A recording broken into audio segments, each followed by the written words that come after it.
Now, I don't believe there's anything for the killers as far as they have to actually swap. So we might see Hillbilly all day today.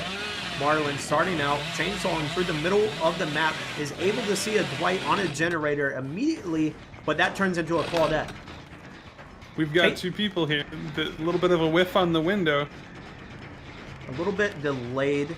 Tried to fit it in there immediately after his chainsaw cooldown, but not running shop lubricant, not running vegetable oil.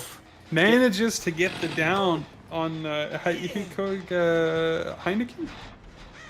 Hi, Conan.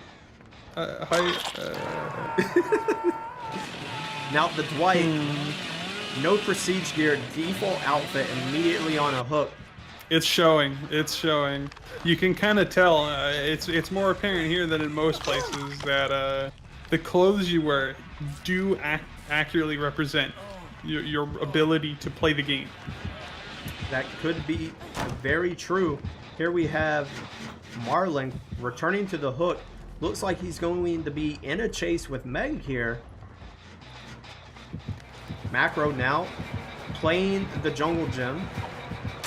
Fakes the window vault, gets hit anyways, and uses his speed burst to 360 back through the very same window.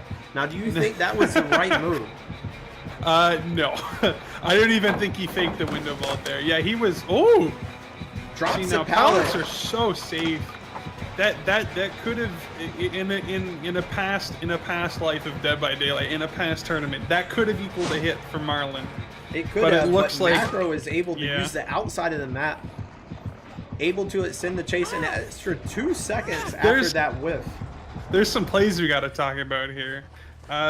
When he tried to fake the window earlier on the T-wall, I believe he actually had enough distance to avoid the hit, but instead of faking and running away from the window, he decided to spin in place in front of the window. Correct. So correct. he MarLin spun did and not stood have to in do place, in the anything. place that MarLin was lunging anyways. Additionally, he decided to spin a lunge that wouldn't have hit him anyways. He already had enough distance on MarLin for that lunge to not contact. But he decided to spin anyway. Trying to get away from the Hillbilly, actually goes down to the chainsaw. Takes a hit on the 2017 pallet drop. I think this is a world first. Have we seen someone hit on a pallet this year? That's insane, dude. It might be the very first of the match. Got the pallet drop and the stun and a hit. Now the survivors are in a bad situation here. We have 2 injured, 1 on the ground. Yeah, But it's not looking good for Macro or Hadouken here. MarLin decides to go back, pick up Mirror Bear, take them to the hook. Now, these survivors are going to heal up. Danthelion leaves the healing squad in favor of trying to go for the save. Now, Macro here, close proximity to the killer, able to crouch out of the way, but then starts running around, leaving scratch marks, and that's going to bring the killer's attention off of Dwight onto him. Not looking behind him. Not looking behind him. Macro, going to go for the locker play. Jumps in, it doesn't pay off, and goes down all in one easy motion, just like that. Macro MarLin has not falling for the bait.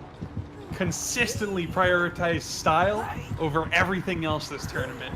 Macro isn't in it to win it. Macro is in it to style and the killer, but MarLin's having none of it. In that situation, Macro could have made it to the pallet, but instead chose the locker for bonus style points. Alas, it ended in a chainsaw to the face. Here we have default Dwight out of his natural habitat, actually hitting shift, not crouching or in a locker. Able That's to make what the a window Hillbilly fake miss. looks like. Unfortunately, Hacken vaults directly back into the killer, taking a hit. Sometimes you win them, sometimes you lose them, Flare. Now going into the standard pallet looping maneuver, seeing how much time he can waste here. Goes a little too far away from the pallet, trying to secure the stun. And this will be his second hit, his second hook of the match. World first and world second, hits off of 2017 pallets. Back on the hook. MarLin now regressing the gens, trying to slow the game down a little bit. He doesn't have thanatophobia, much like Ryuti, instead going for the tracking Whispers. There's still 2 gens left. I don't know how much it's going to pay off. Although he does have people at the very least. We have 3 survivors on a generator. This thing's going to go up like no other. All 3 survivors now able to run away. Macro working on the last generator right now at the shack. A very safe area of the map on Shelter Woods. Still has the pallet here to work with if the killer shows up. There's definitely some plays that can be made here. It's not close to over. Now, is Mirror looking? Okay, she's looking behind her. Looking behind her. Even with looking behind her, she was so close to eating that hit. Will she make it to the pallet? There's no pallet. There is no pallet. Now, Mirror Bear going to go down. This is going to be her second hook of the match, I believe, as well. Now, we see the Dwight got healed at the shack. We have another 3-man gen going on right now. They're going to pop it. They pop it. Now the killer... If Mirror Bear has adrenaline and she gets unhooked, she's going to be unhooked at full health. Mirror Bear has adrenaline. This should work out for her. We have MarLin chasing Dandelion right now in a jungle gym.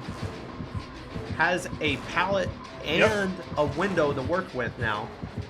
In the background here, Mirror Bear did have adrenaline and she did come off the hook with full health. Dandelion gets the stun, immediately leaves the jungle gym in favor of another pallet. Doesn't really feel safe using that window. Didn't even use it at all. Definitely could have extended the chase a little in favor of giving people time to open the exit gates. We have Mirror Bear and Heineken leaving at 6:45. H&M already out. The same cannot be said for Team OSslaughters. Now Dandelion able to get a stun there. Definitely going to be looking for the exit at this point. I want to take a quick look. Actually, we might have Dandelion going down right here. This is a very unsafe area of the map for a chase that's been going on for more than 12 seconds. Bloodlust 2 catching up now. And Dandelion goes down. We see his teammate there in the middle of the map, staying hidden. I was wondering if he was going to be waiting at the exit gate in case Dandelion was able to find the hatch. Second time on the hook. Excuse me, first time on the hook. Plenty of time to work with here. It was a good idea for Macro to stay into the game and try for an unhook because he needs those survival points. The killer should have left the hook. But is there a rule against that? Staying by the hook when the exit gates are open? I don't believe so. There's no pallet here. One of these survivors is going down. I don't think they're going to get both of the survival points. Hate to say it. He's already at the gate. Macro's being sacrificed. Dandelion. He's gone. He's left Macro for dead. I think that's it. Now I know why MarLin's came back to the hook. He's using Whispers, so he was able to tell that Whispers did not turn off at the right time and then turned off, which means that Macro was going back for the save. Whispers gave him enough information to know it was time to return back to the hook, and he's able to secure a kill because of it. That Whispers play, I didn't consider that. That is definitely what happened there.